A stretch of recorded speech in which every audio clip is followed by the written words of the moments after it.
Hello दोस्तों, आप सुन रहे हैं 91.2 एफएम उत्तराखंड मुक्त विश्वविद्यालय का रेडियो चैनल। मैं हूं आपका दोस्त, आपका होस्ट विकास जोशी, और मेरे साथ आज जुड़े हुए हैं डॉक्टर ललित मोहन पंत जो कि मनोविज्ञान विभाग से हैं, और डॉक्टर शुभंकर शुक्ला जो कि राजनीति विज्ञान से संबंधित हैं।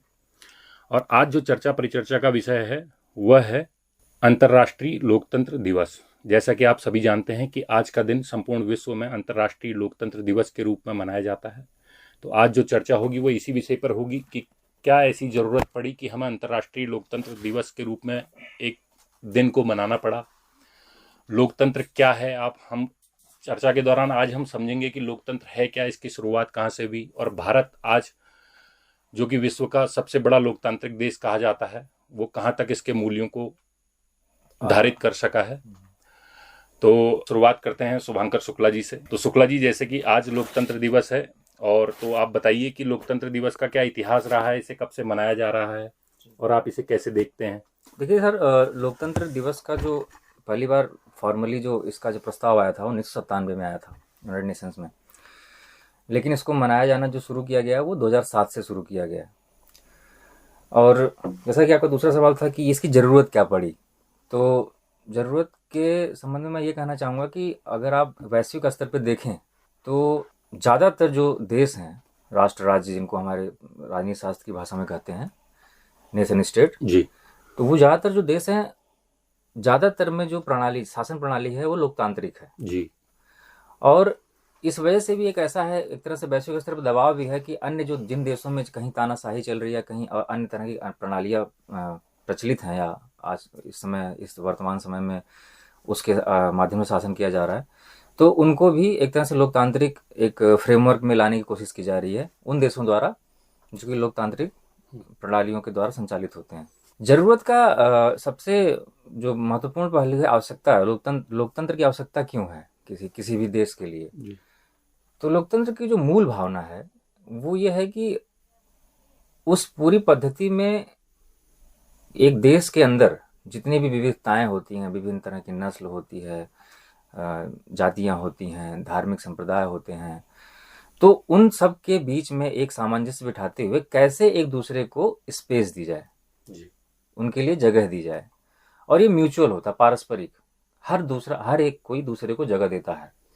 तो ये एक जो भाव है, इससे जो हमारा समाज जो है ना उसी तरीके से प्रफुल्लित, हाँ, विकसित हुआ है और होता आ रहा है। तो इसी शायद ये वजह भी है कि वैश्विक स्तर पर सबसे ज़्यादा अगर मान्यता मिली है तो इस प्रणाली को मिली है, लोकतांत्रिक प्रणाली को।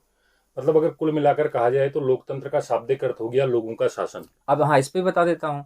अब अगर मॉडर्न देखिए, अब इसमें भारत का जो पक्ष है, भारतीय ऐतिहासिक जो परिप्रेक्ष्य है, और जो आधुनिक समय का जो परिप्रेक्ष्य है, उसमें अलग अलग है। अब जैसे क्या है कि लोकतंत्र हमको लगता है कि एक आयातित विचार है कि जैसे हमने खाली वेस्ट से लिया है। जैसे अपने को लोकतंत्र का बेसिक अर्थ क्या है, तो मॉडर्न टाइम देंगे डेमोक्रेसी के, अगर अंग्रेजी वाले शब्द डेमोक्रेसी के हिसाब से देखेंगे तो उसको दो खंडों में बांटेंगे, डेमोस और क्रेसिया। तो डेमोस का अर्थ होता है सिटीजन ऑफ और सिटी स्टेट। पहले ग्रीक टाइम में जो बीसीज में जाएंगे आप, अरस्तु और प्लेटो के टाइम पे जाएंगे, तो उसमें जैसे आज के हम देश कहते हैं, नेशन स्टेट कहते हैं, उसमें सिटी स्टेट, हाँ, सिटी स्टेट कहा जाता है। तो डेमोक्रेसी के हिसाब से अगर देखेंगे तो आप डेमोस और क्रेसिया दो शब्दों से मिलकर डेमोक्रेसी बना। डेमोस का सीधा अर्थ हुआ जनता, the citizen of city state, और क्रेसिया का अर्थ हुआ रूल ऑफ गवर्नमेंट। तो ये तो हो गया आधुनिक समय का जो कॉन्सेप्ट, जिसको हम ऐसा समझते हैं कि हम आयात किया गया विचार है। भारतीय संदर्भ में अगर इसको समझेंगे तो प्राचीन काल से ही, जैसे कि कई बार हमारे प्रधानमंत्री जी इस बात को दोहरा चुके हैं कि हम लोकतंत्र की जननी है। तो लोकतंत्र की जननी कहने से उनका जो तात्पर्य है क्या है, वो इसलिए है क्योंकि जैसे कि वैदिक शासन में अगर आप ध्यान देंगे, तो अगर आप इसका इतिहास देखेंगे, जैसा कि सर आप इतिहास के ही प्रोफेसर, छात्र भी हैं, प्रोफेसर भी हैं, तो उसमें देखिए वैदिक शासन में दो प्रणाली थी, एक थी राजशाही, एक था गणतंत्र। जी बिल्कुल, ये भी एक बहुत बड़ा सवाल है कि लोकतंत्र और गणतंत्र में क्या अंतर है। हाँ, तो अब राजशाही में क्या था कि इसमें राजा निर्वाचित होता था, इसे लोकतंत्र का प्रारंभ मान सकते हैं आप वैदिक समय में। जी। राजशाही आज के समय में अगर समझेंगे तो हमें लगता है राजा अपने मन से शामिल होता, ऐसा नहीं होता था, राजा भी चयनित होता था उस समय। हमारे अगर भारतीय सभा समिति, बिल्कुल, विदतगण। अब विदत की जैसे आपने बात की, विदत सभा समिति, विदतगण, अब अभी उसके बाद मैं क्रमशः आना चाहूंगा इसके बाद भी कैसे चीजें विकसित हुई हैं। और गणतंत्र भी था, दोनों प्रणालियां थी।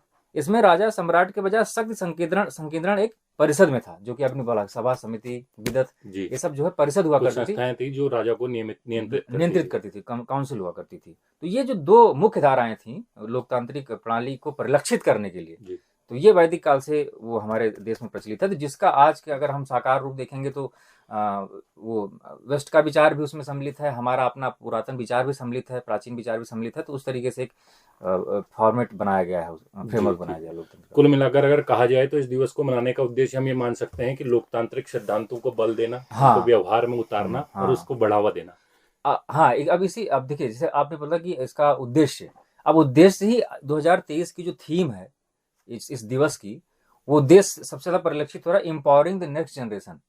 ये अच्छा कितना सटीक बैठता है उद्देश्य में, अगर देखें आप 2023 की जो लोकतंत्र विश्व वैश्विक लोकतंत्र दिवस की जो थीम है, एम्पावरिंग द नेक्स्ट जनरेशन। जी तो अब ये चीज ये भी आती है कि लोकतंत्र को ऐसा कोई पड़ाव नहीं है, लक्ष्य नहीं है नई कि भाई पीढ़ी को जो है हाँ कि हमने पा लिया, कि भाई लोकतंत्र पा लिया। नहीं, ये एक यात्रा है, ये अनवरत चलती हुई यात्रा है। जैसे जी लोकतंत्र के माध्यम से हम कुछ विकसित कर ले गए, उससे बेहतर और करने की कोशिश जारी रहती है। तो ये है।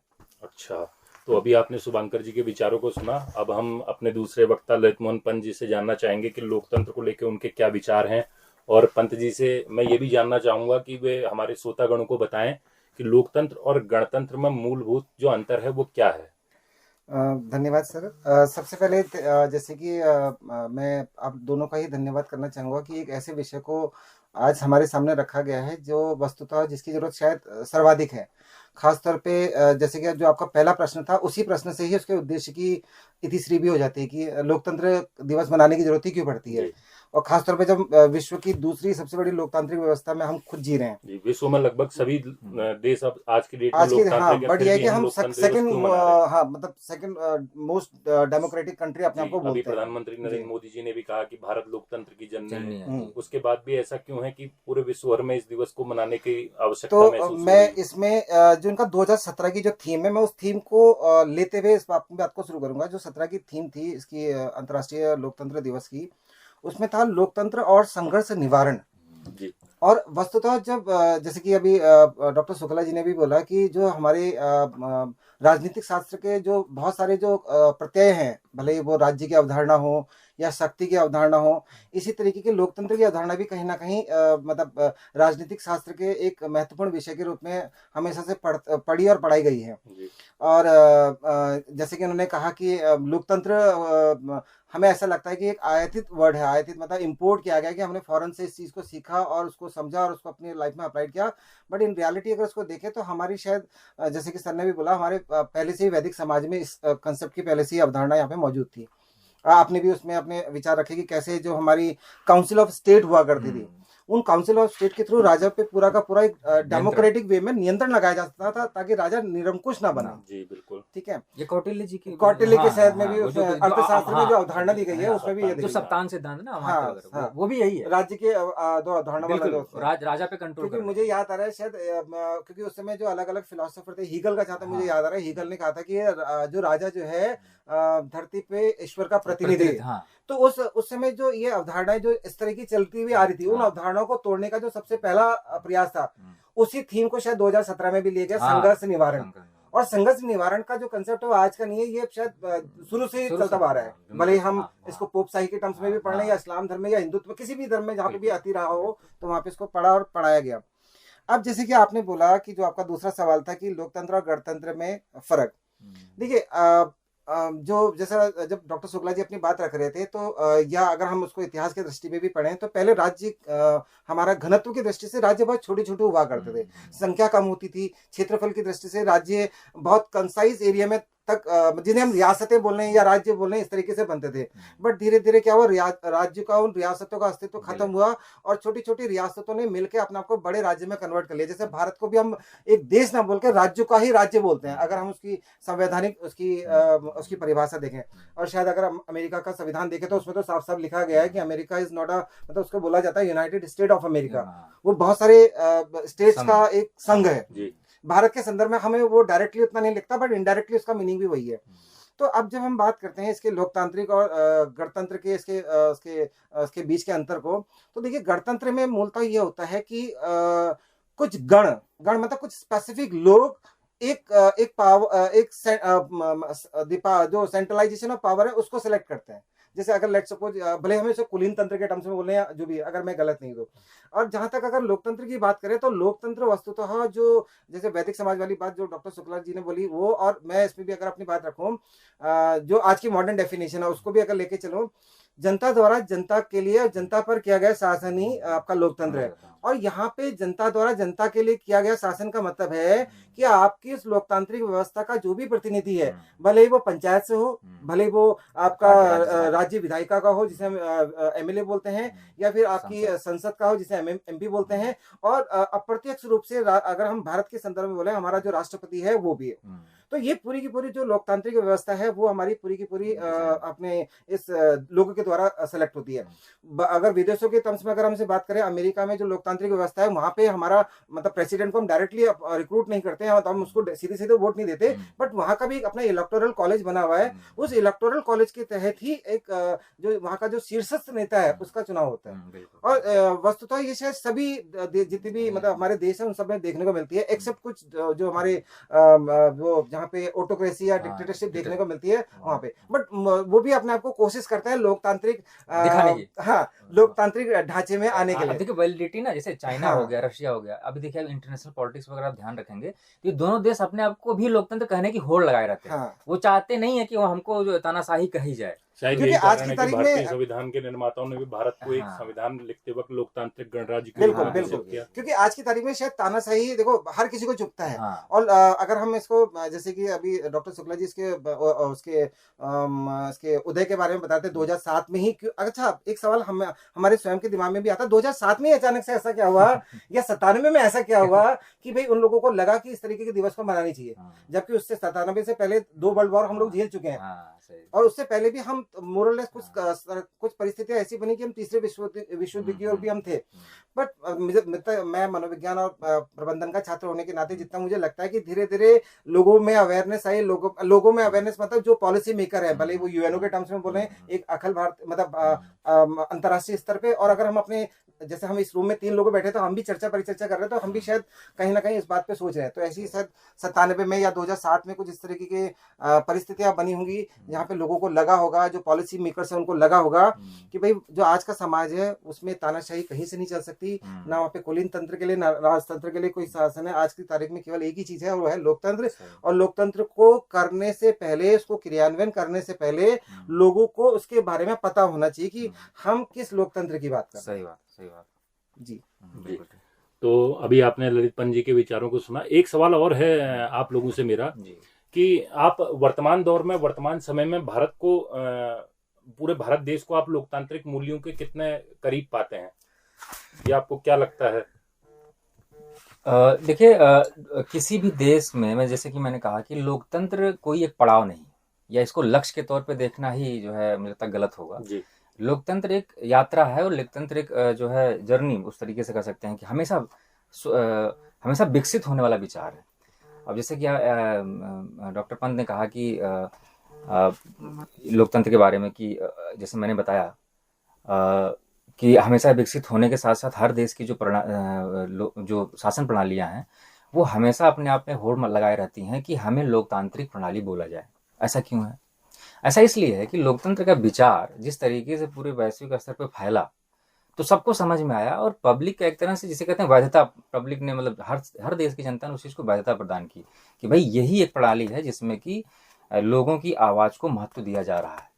तो इस विचार ने अपनी वैधता खुद बनाई, स्वतः ही इस विचार की वैधता बनी, और यही कारण रहा कि विश्व के ज्यादातर देशों ने इस प्रणाली को अपनाया। अब वो कम ज्यादा ये एक उसका विषय है, शोध का भी विषय है, और एक एनालिसिस करने का भी विषय है कि किस में कितना ज्यादा है कितना कम है। भारत की जहां तक बात रही है तो एक इमरजेंसी के काल को अगर छोड़ दें कि मतलब हमारी पूर्व प्रधानमंत्री इंदिरा गांधी जी के समय को अगर छोड़ दिया जाए तो ऐसा कोई वाकया इस तरीके से ठोस रूप में आपको देखने को नहीं मिलेगा कि जहां पर लोकतांत्रिक मूल्यों का क्षरण किया गया या लोकतांत्रिक उन जो है स्पिरिट जिसे बोलते हैं कि एक जो उसकी आत्मा है उस पर प्रहार किया गया है। अब राजनीतिक तौर पर देखेंगे तो पक्ष विपक्ष अपनी बातें कहता रहता है, लेकिन एक आम नागरिक के तौर पर देखेंगे तो इमरजेंसी के टाइम को अगर छोड़ दें तो मेरे हिसाब से नहीं लगता है कि ऐसा कोई लोकतांत्रिक व्यवस्था पे कोई प्रहार किया गया। जिस तरीके से जी। ठोस रूप से। तो जैसे अगर लोकतंत्र की सबसे सरलतम परिभाषा अभी पंत जी ने बताई कि जो अब्राहम लिंकन जी ने कही है कि लोकतंत्र जनता का, जनता के लिए, जनता द्वारा शासन है, और हम इस बात से बड़ी बात परिचित हैं कि लोकतंत्र सरकार की एक वो प्रणाली है जिसमें जो है जनता कुछ अपने प्रतिनिधि चुनकर जी संसद में लाती है जो उन पर राज करते हैं या उन पर शासन करते हैं। तो आप लोकतंत्र का क्योंकि सवाल हो रहा है, तो आप इसको मानवाधिकार के संरक्षण से कैसे जोड़ते हैं, कैसे देखते हैं कि मानवाधिकार के संरक्षण को और प्रभावी बनाने के लिए या फिर उनके लिए क्या प्राकृतिक वातावरण निर्मित करने के लिए क्या लोकतंत्र की इसमें कुछ भूमिका है? इसमें बहुत ही रोचक सवाल आपने पूछा है, क्योंकि देखिए लोकतंत्र की जो भारतीय अगर वांग्मय में देखा जाए, भारतीय संदर्भ में देखा जाए, परिभाषा है वो मानवीय है। इसको समझना पड़ेगा। जो हमने आधुनिक समय में वो लोकतंत्र की परिभाषा ली है वो फंक्शनल है। तो हमें भारत के नागरिक के तौर पे हमें ये जरूर समझने की जरूरत है कि हमारी जो परंपरागत परिभाषा लोकतंत्र की है वो स्वतः ही पहले से ही मानवीय थी जी। इसमें मनुष्य को ही एक मनुष्य की नाम की जो इकाई है, मनुष्य को उस तौर पे देखा गया है। एक लोकतंत्र की जो व्यवस्था को महत्वपूर्ण इकाई के रूप में देखा गया है। तो मनुष्य का तो यहाँ वसुधैव कुटुंबकम की भावना देखिए ना। अब हम सारे देश जो है, जैसे आप देखेंगे एक संकीर्ण विचार है कि मेरा देश, मेरी व्यवस्था, मेरा सिस्टम। भारत का तो शुरू से ही रहा है वसुधैव कुटुंबकम। अब वसुधैव कुटुंबकम सबका भला, सारा संसार इसमें एक बात मैं भी रखना चाहूंगा। अभी शायद आपने एक मूवी देखी होगी जो बिहार के एक विद्वान पे बनी हुई है, और उस मूवी का मुझे एक डायलॉग अच्छा लगता है जो अभी शायद आज की परिचर्चा पे वो बिल्कुल सटीक बैठता है, जहाँ पे कहता है अब राजा का बेटा राजा नहीं बनेगा, अब रिक्शे वाले का बेटा भी राजा बन सकता है। तो अब ये अगर आप इसको लोकतंत्र के साथ जोड़ो तो आप वर्तमान समय में, जैसे अभी थोड़ी देर पहले डॉक्टर शुक्ला जी बोल रहे थे, चाणक्य की बात कर रहे थे, आप खुद सोचो अगर उस समय इस तरीके की लोकतांत्रिक विचारधारा या वो विचार उनके दिमाग में ना आया होता तो वो गडरिये के लड़के को चंद्रगुप्त नहीं बनाते। सही बात भाई कौटिल्य ने मतलब वो अगर उनका मूल उद्देश्य जो भी रहा हो सत्ता परिवर्तन का, बट लेकिन जब सत्ता का परिवर्तन करने के बाद जब सत्ता एक्चुअल में उनके हाथ में आई तो उन्होंने कहा कि भाई मैं बीइंग मतलब जो एक गुरु हूं, मैं उसको इस राज्य को नहीं चलाऊंगा, बल्कि इसको चलाने वाला वो व्यक्ति होगा जिसको मैंने तैयार किया है, यानी कि एक आम व्यक्ति होगा जिसको जो गडरिया था, अगर मैं गलत नहीं हूं तो।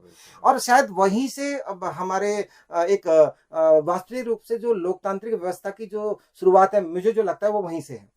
और महत्वपूर्ण बात देखिए ये है ना कि जैसे अभी आपने सवाल किया कि किसी भी देश से संदर्भ पूछना कि कितना लोकतांत्रिक कोई देश है, कहीं मैं किसी की दुनिया में किसी भी देश बता रहा हूँ, ये बहस का विषय हमेशा बना रहता है। लेकिन अब देखिए ना कि अगर इस प्रक्रिया में कोई सरकार बनती, किसी भी देश में कोई सरकार बनती, क्यों भारत ही क्यों, हर देश में तो सरकार बनती। अब देखिए अभी आप पिछली घटना देखें यूएस की, तो ट्रंप के शासनकाल में देखिए वहां पर वो जो उनका जो संसद भवन है और राष्ट्रपति और वहां पर लोग आम जनता बहुत एजिटेशन हुआ था, विरोध हुआ था, मतलब वो स्थिति इतनी ज्यादा अराजक हो गई थी। उसको आपने टीवी देखा होगा, आपको क्या क्या चल रहा है। आप फ्रांस में देख लीजिए, अभी वो एक पुलिस वाले द्वारा एक आम आदमी को जब उसके साथ मिसहैपनिंग होती है तो पूरा फ्रांस एक तरफा उसके साथ खड़े हो जाता है। मतलब जबकि देखा जाए तो फ्रांस और या अमेरिका जिनकी भी हम बात करते हैं, ये तो उदाहरण है राजनीति विज्ञान, अर्थशास्त्र और मनोविज्ञान जैसे विभिन्न विषयों के उदय के। और इसमें जैसे कि अब जैसे किसी लोकतांत्रिक व्यवस्था में बात सही है कि भाई लोकतांत्रिक तरीके से चुनाव हो रहे हैं जी, लोकतांत्रिक चुनाव हो रहे हैं, आप इस पे बहस कर सकते हैं कि किसका आइडिया कितना ज्यादा लोग अडॉप्ट कर रहे हैं। अब कोई भी सरकार आए, कोई भी, अगर पब्लिक उसको अपना जो है व्यवस्था प्रदान कर रही है तो आप ये थोड़ी कह सकते हैं कि पब्लिक जो है बेवकूफ है या पब्लिक के पास उतना दिमाग नहीं है, सरकार चुन रही है। क्योंकि वो जो भी सरकार बन रही है वो जनता की आवाज के तौर पर तो जा रही है, कोई भी। बिल्कुल जैसे कि आपने अभी चुनाव का जिक्र किया, और हम सभी को मालूम है कि निकट भविष्य में बहुत जल्दी जो है लोकतंत्र का पर्व जो चुनाव है वो आने वाले हैं। तो लोकतंत्र के जो 3 आवश्यक तत्व हैं, जिन तत्वों में हम स्वतंत्रता की बात करते हैं, मानवाधिकार की बात करते हैं और एक स्वतंत्र एवं निष्पक्ष चुनाव प्रणाली की बात करते हैं, तो इन तत्वों पर आप कुछ प्रकाश डालिए, कुछ बताइए। देखिए पहले तो ये है कि जो हमारा जो निर्वाचन आयोग है वो पूर्णतः स्वतंत्र है जी। वह उसकी जो चाहे निर्वाचन संवैधानिक रूप से स्वतंत्र है और प्रैक्टिस में भी आप देखेंगे तो स्वतंत्र है। मुझे नहीं लगता कि उस पर आप सवाल खड़ा कर सकते हैं किसी भी तरीके से। और दूसरी चीज ये है कि जिस तरीके से चुनाव आयोग का जो पूरा प्रोसेस है नियुक्त करने का संवैधानिक तरीका है, उसमें आप देख लीजिए कि प्रक्रिया ही इतनी जटिल है कि उसमें आप दबाव बनाने की स्थिति में नहीं रहती। एक बार चुनाव आयोग नियुक्त हो गया तो उसको आप कम से कम उसके टेन्योर तक तो नहीं हटा सकते जी। कि उतना को दबाव बन सकता है। तो पहले तो यही बात खत्म हो जाती है बाल की।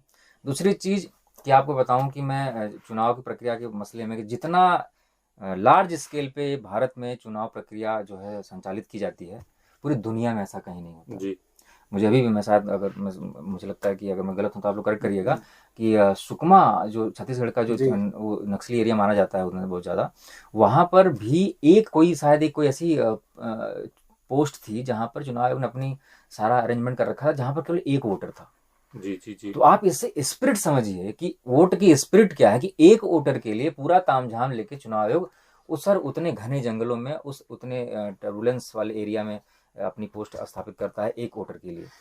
तो ये स्पिरिट समझिए, इंडिया की डेमोक्रेसी की स्पिरिट इसमें है। एक पर छोटी सी फिर भी इसके बाद भी ये क्या कारण है कि जो लोकतंत्र सूचकांक निकाला जाता है, इसमें जो है हमारी जो रैंक है वो लगातार गिरती जा रही है। आप देखिए मैं 2021 में उसी 101 उसी थी, उसी आज जब, 108 उसी जवाब हो में गई मैं आ है। रहा था। लोकतंत्र सूचकांक निकालता कौन है? नहीं, मैं इसमें एक थोड़ा सा आपको इंटरवेन कर रहा हूँ। एक्चुअली कहानी क्या है ना, जो विकास जी का जो पहला सवाल था, उसी सवाल को मैं दोबारा से, मतलब उसी जवाब में दोबारा से आपके जवाब में उसमें अपना जवाब भी जोड़ना चाहूंगा।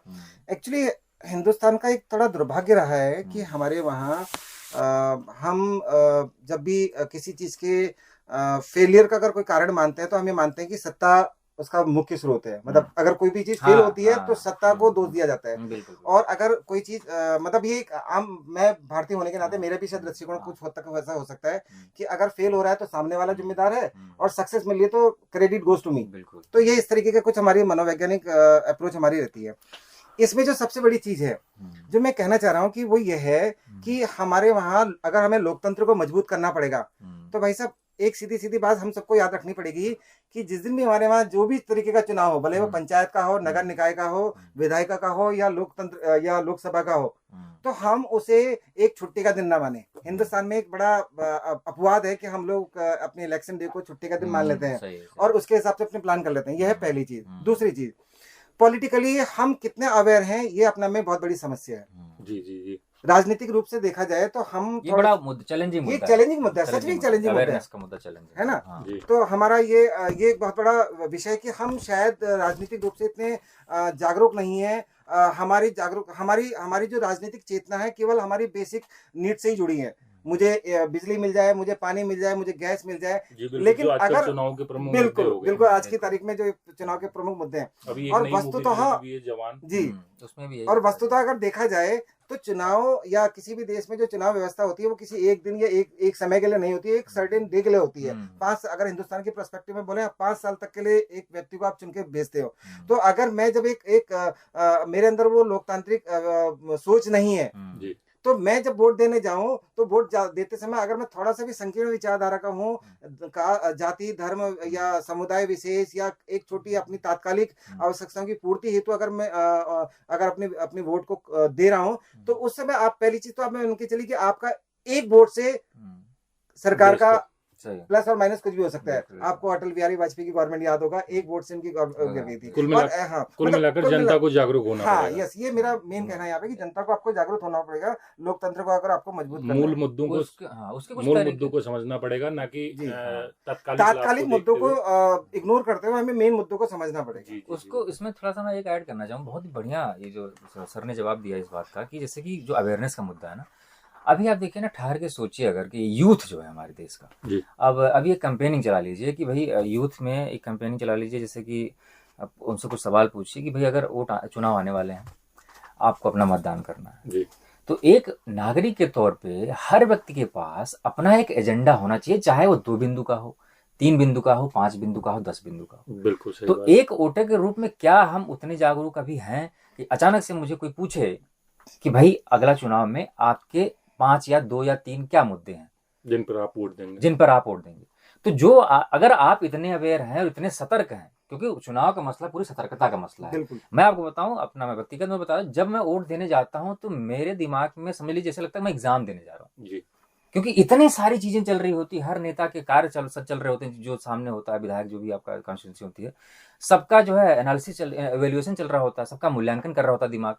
तो मतलब वोट डालने तक भी दिमाग एकदम स्पष्ट नहीं रहता कई कि बार ऐसा होता है हम वोट मन से कुछ और कर रहे बिल्कुल। होते हैं और वहां जाके कुछ मन डाइवर्ट हो मन जाता है। डाइवर्ट हो शायद जाता है। यही कारण है कि हाँ। अब जो एक चौथा ऑप्शन उसमें जोड़ दिया गया है जिसमें आप नोटा, किसी को नोटा, वोट नहीं देना हाँ, तो चाहते। मतलब नोटा, ये मेरे लिए वोट देना बड़ी दुखदाई हो जाती प्रक्रिया, क्योंकि वहां तक जाना इतना दिमाग लगाना पड़ता है वहां तक, जी, क्योंकि बिल्कुल। चूंकि एक तो मैं पॉलिटिकल साइंस का स्कॉलर, शायद इस वजह से ऐसा होता हो, हर चीज आप ध्यान देते हैं। तो यही बात है, अवेयरनेस का मुद्दा बहुत ही इंपॉर्टेंट जो हम लोग बात कर रहे हैं, और हर कम से कम यूथ के पास होना, तो हर वोटर के पास होना चाहिए, लेकिन चूंकि हम अगली जनरेशन है, बढ़ती जनरेशन, हम आगे आने वाली पीढ़ियों को पता नहीं क्या ट्रांसफर करके जाएंगे, इसलिए बहुत जरूरी ये है कि हमारे पास कम से कम 2-3 पॉइंट तो होने ही चाहिए चुनाव आने से पहले कि हमें जी, क्या चाहिए। जी, जी, बिल्कुल, ये बिल्कुल। हमारा मानना है। तो डॉक्टर पंत, एक अगला सवाल आपसे ये है कि आप लोकतांत्रिक व्यवहार को कैसे देखते हैं अपने निजी जीवन में, या फिर कह लें अपने आसपास के परिवेश में, समाज में, परिवार में, या जिस संस्था में आप कार्य कर रहे हैं, तो आप कैसे लोकतंत्र को, मतलब आप कैसे देखते हैं और कैसे आप लोकतांत्रिक मूल्यों को समझते हैं? देखिए, जो आपका जो सवाल है मुख्यतः ये मेरे जो कोर विषय है जिसमें मैं अभी जिस क्षेत्र में मैं जुड़ा हूँ, मनोविज्ञान, शायद वो जी। सीधे सीधे उसी से मुझे लगता हुआ प्रतीत होता है। देखिए, जो व्यवहार की और खासतौर पर जो लोकतांत्रिक व्यवहार की बात करते हैं, तो लोकतंत्र, किसी भी लोकतांत्रिक व्यवस्था का जो सबसे मुख्य विशेषता जो होती है वो होती है अभिव्यक्ति की आज़ादी। जी। और मनोविज्ञान के छात्र होने के नाते शायद मैं इस शब्द को सबसे ज़्यादा सुनता हूँ, महसूस करता हूँ, और जहाँ पे भी मतलब कुछ परामर्श की कहीं पे कुछ बात होती है तो मैं कहता जरूर हूँ कि गूंगों की बस्ती है, गूंगों और बहरों की बस्ती है, बोलना जरूरी है। जी, जी, और बिल्कुल। बोलते समय एक चीज और ध्यान रखें कि आपकी हर बात सुनी जाती है अगर वो तबीयत तरीके से कही जाती है। भाई दोनों चीजें, अगर मैं लास्ट वाली बात को पहले लूं कि आपके हर उस बात को सुना जाएगा अगर उसको तरीके से कहा जाएगा। अब तरीके मतलब लोकतांत्रिक व्यवस्था के तहत जी। अगर आपको बात रखनी है, मुझे चेंज करना है सिस्टम को, तो मेरे पे चेंज करने के दो ही तरीके हैं, या तो मैं चेंज हो जाऊं या मैं सिस्टम के टॉप मोस्ट पे पहुंच जाऊं और वहां से नीचे से चेंज लेके आऊं। मतलब बॉटम लाइन चेंजेस हो सकता है या टॉप टू बॉटम हो सकता है। तो यहाँ पे जब लोकतांत्रिक व्यवहार की बात कर रही जाती है तो इसका, जैसे मैंने पहले ही बोला कि अभिव्यक्ति की आज़ादी ये आपका सबसे बड़ी विशेषता होती है। और जब भी हम अभिव्यक्ति की आज़ादी की बात करते हैं तो इसमें एक शब्द और या एक चीज और हम सबको याद रखनी पड़ेगी कि मेरी अभिव्यक्ति की आज़ादी की लिमिटेशन केवल मुझ तक है। जहां पे मेरी अभिव्यक्ति की आजादी आपकी अभिव्यक्ति की आजादी में इंटरवेन कर रही है, तो वहां से फिर क्या है, हम संघर्षों की शुरुआत कर देते हैं। तो कुल मिलाकर वहां पर लोकतांत्रिक मूल्यों का ह्रास शुरू यस, हो गया। यही पॉइंट था कि वहीं से हमारे लोकतांत्रिक मूल्यों का ह्रास होना शुरू हो जाता है, और शायद मनोविज्ञान में इसी को संघर्ष बोलते हैं। जी। है ना? हाँ, बिल्कुल सही बोला। राजनीति विज्ञान में भी ना ये स्थिति जो बता रहे हैं सर, जैसे कि डेलिबरेटिव डेमोक्रेसी का एक नया कॉन्सेप्ट है। तो भाई देखिए, जैसे मान लीजिए 10 लोगों के अलग अलग हित हैं, तो 10 हित हो गए, तो जब 10 लोग आपस में चर्चा करेंगे तो कोई उसमें थोड़ा सा आगे बढ़ेगा, कोई पीछे हटेगा, तो 3-4 हित जो सेंट्रलाइज किए जाते हैं, भाई इसमें तो सबका है ना, सबसे पूछा जाएगा 10 से जी। तो अब ठीक है, अब 10 के 10 नहीं पूरे सकते तो कम से कम 4 पूरे हों, तो यही डेमोक्रेसी। अच्छा, इसी में इस मैनेजमेंट में हम, क्योंकि मैं प्रबंधन का छात्र भी रहा हूँ, हमारे वहाँ एक हेनरी फ्यूएल करके एक फिलोसोफर थे, शायद आपने भी उनके बारे में पढ़ा होगा। तो हेनरी फ्यूएल का एक प्रिंसिपल है subordination of individual interest to general interest, और उस बात को अगर हम लोकतांत्रिक व्यवस्था के साथ जोड़े या मनोविज्ञान के साथ जोड़े तो बिल्कुल बात सही हो जाती है। जैसे अभी आप कहते हैं इस कमरे में हम मूलतः 3 लोग बैठे हैं, हम तीनों के हित अलग अलग हैं, अगर तीनों के हित अलग अलग है तो संघर्ष होने ही होने हैं। तो ज्यादा बेटर ये है कि हम क्या करें, अपने अपने व्यक्तिगत हितों को सामूहिक हितों में कन्वर्ट कर लें, और जैसे ही वो सामूहिक हित में कन्वर्ट हो जाएगा, यस, जैसे ही सामूहिक हितों में वो कन्वर्ट होगा, वो व्यक्तिगत इंटरेस्ट, तो उसके बाद हमारे संघर्ष नहीं होंगे बल्कि सहयोग की बात आएगी। और शायद ये हमारा इसका ये जो आज की तारीख का जो मतलब जिस उद्देश्य के लिए अंतर्राष्ट्रीय स्तर पे लोकतंत्र दिवस को बनाया गया, और जिस उद्देश्य के लिए यहाँ पर हम अपना, मतलब खासतौर पर अगर मैं आपकी समय की बात करूं, आप अपना एक इम्पोर्टेंट समय यहाँ पे इन्वेस्ट कर रहे हैं, तो शायद उसकी आहुति, मतलब उसका रिजल्ट सही ढंग से यही निकल गया। जी जी, बढ़िया। एक आखिरी सवाल मेरा आप लोगों से आज की चर्चा के दौरान का, कि क्योंकि आज हम लोकतंत्र दिवस मना रहे हैं, तो मतलब लोकतंत्र दिवस मनाने के पीछे का उद्देश्य हम समझ गए, लोकतंत्र दिवस को मनाने के कारण क्या है वो हम समझ गए, इसका महत्व क्या है, तो आप लोग थोड़ा इसके महत्व पर प्रकाश डालिए। महत्व में सर मोटा मोटा अगर मैं बताना चाहूंगा तो इसमें यह कि मानवाधिकारों की सुरक्षा और प्रभावी कार्यान्वयन के लिए ना लोकतंत्र बहुत जरूरी है। जी बिल्कुल। और जैसे कि जो लोकतंत्र के सिद्धांत को मजबूत करने के लिए, एकीकृत करने के लिए जो देश हैं, जिसमें जिन देशों में सरकारें लोकतंत्र के माध्यम से चलती हैं, तो उसमें उन सिद्धांतों को मजबूत करने के लिए इस दिवस की जरूरत पड़ती है, आवश्यकता पड़ती है। मूलतः इसका महत्व यही है। महत्व है कुल मिला के जो संसदीय व्यवस्था है उसको स्थापित बनाए रखना, और भाव को, इसेंस को ना उसके सेंस को बना के रखना। जी, मेरे को आपकी बात करते करते मुझे शायद मेरा हमारे मूल विषय से थोड़ा सा अलग भी चला जाए मेरी बात। मुझे याद आ रहा है कि बहुत पहले शक्तिमान नाटक आता था, जी जी और शक्तिमान जब खत्म होता था इसमें एक छोटा बच्चा आता था तो वो एक सवाल पूछता था, ऐसा क्यों हो रहा है या ऐसा क्यों होता है। मैं अपनी उस बात को, शक्तिमान के छोटे से बच्चे की बात को, अगर आज की चर्चा परिचर्चा के अंतिम प्रश्न के साथ अगर उसको जोड़ता हूँ तो मैं एक सीधी सीधी बात कहता हूँ, लोकतांत्रिक व्यवस्था में सबसे पहले आपको प्रश्न पूछने का अधिकार होना चाहिए। बिल्कुल। पहली चीज। दूसरी चीजें, प्रश्न पूछते समय एक चीज हमेशा याद रखो, जैसे कि मैं जब भी लेक्चर लेने जाता हूँ या कहीं पे भी मेरा व्याख्यान होता है, और खासतौर पे अगर वैज्ञानिक विधि की अगर मैं बात करता हूँ तो मैं हमेशा एक बात बोलता हूँ, scientist is not a man who give a right answer, scientist is a man who ask a right question. वैज्ञानिक वो व्यक्ति नहीं जो सही उत्तर देता है, वैज्ञानिक वो व्यक्ति है जो सही सवाल पूछता है। और जब आप वैज्ञानिक के आगे मनो जोड़ देते हैं, मनोवैज्ञानिक बन जाएगा। अर्थशास्त्र जोड़ दोगे तो अर्थशास्त्र का वैज्ञानिक बन जाएगा। और जब आप उसको राजनीतिक शास्त्र के साथ जोड़ोगे तो राजनीतिक शास्त्र का वैज्ञानिक बन जाएगा। तो जब हम इसे अंतर्राष्ट्रीय लोकतंत्र दिवस के रूप में जब हम मनाते हैं तो आप मैं भूल जाऊं कि मैं एक मनोविज्ञान का छात्र हूं, प्रबंधन का छात्र हूं, आप भूल जाए इतिहास के छात्र हैं या आप किसी और के छात्र हैं, हम केवल एक चीज के छात्र हैं जो केवल लोकतंत्र।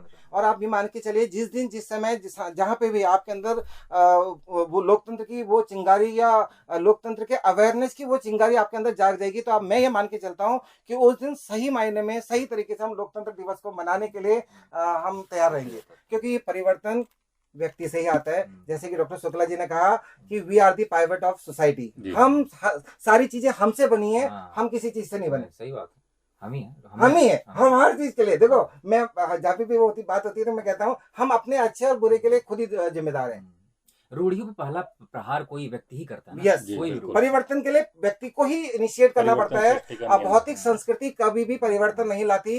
ये कुर्सी, ये मेज, ये सभी यहीं रह जाएंगे। झुंड भी नहीं लाता, झुंड भी कभी नहीं लाता, एक व्यक्ति ही लाएगा, एक व्यक्ति लाएगा, परिवर्तन एक व्यक्ति लाएगा। हाँ, मैं नाम भूल रहा हूँ, शायद आप तो इतिहास और उसके छात्र रहे होंगे। फिदेल कास्त्रो की शख्सियत का एक व्यक्ति था, तकरीबन 38-40 साल का, बहुत अच्छे घर से वो चेगुरा। यस, मैं नाम बोल रहा हूँ, दोबारा बताएंगे। मैं चेगुरा, हाँ, मैं उन शख्सियत अब बिल्कुल और विकास जी की तरह उनका व्यक्तित्व दिखने में भी वैसे थे। तो आप जैसे देखेंगे, आप सोचिए जब उनका इतिहास पढ़ेंगे तो बहुत अच्छे घर से है, लेकिन उनके वो उसकी लाइफस्टाइल कैसी है कि वो एक बार, मतलब वो साल में एक बार घूमने के लिए जाता है अपनी बाइक पे, और जाते जाते वो एक देश पे पहुंचता है, और पहुंचने के बाद उन देश की वहां पे काम करने वाले लोगों की स्थिति को भापता है, और भापने के बाद वो अपनी पूरी जो राजशाही जो जिंदगी है उसको छोड़ के एक आम आदमी के लिए काम करना शुरू करता है, और बन जाता है जो उसका असली नाम छोड़ के वो बन जाता है जो आपने नाम बताया। अरे पंडित नेहरू हमारे वहाँ, अगर हम अगर भारतीय इतिहास के दृष्टि में देखें, गौतम बुद्ध की कहानी भी यही है। सिद्धार्थ से गौतम बुद्ध बनना ही उनका ये एक महत्वपूर्ण कन्वर्जन था। चलिए, बहुत बहुत धन्यवाद पंत जी, बहुत बहुत धन्यवाद शुभंकर शुक्ला जी। तो मैं अपने श्रोतागणों को बताना चाहूँगा कि आज की जो चर्चा परिचर्चा थी वो यहीं पर समाप्त होती है। और आज जिस विषय को लेकर हम आपके सामने प्रस्तुत हुए थे, अंतर्राष्ट्रीय लोकतंत्र दिवस, उसके बारे में जहाँ तक मुझे लगता है आप लोगों को पूरी जानकारी और कुछ नए विचारों से जरूर अवगत हुए होंगे। और इसी के साथ धन्यवाद, फिर मिलते हैं किसी नए किस्से के साथ, किसी नई कहानी के साथ। धन्यवाद।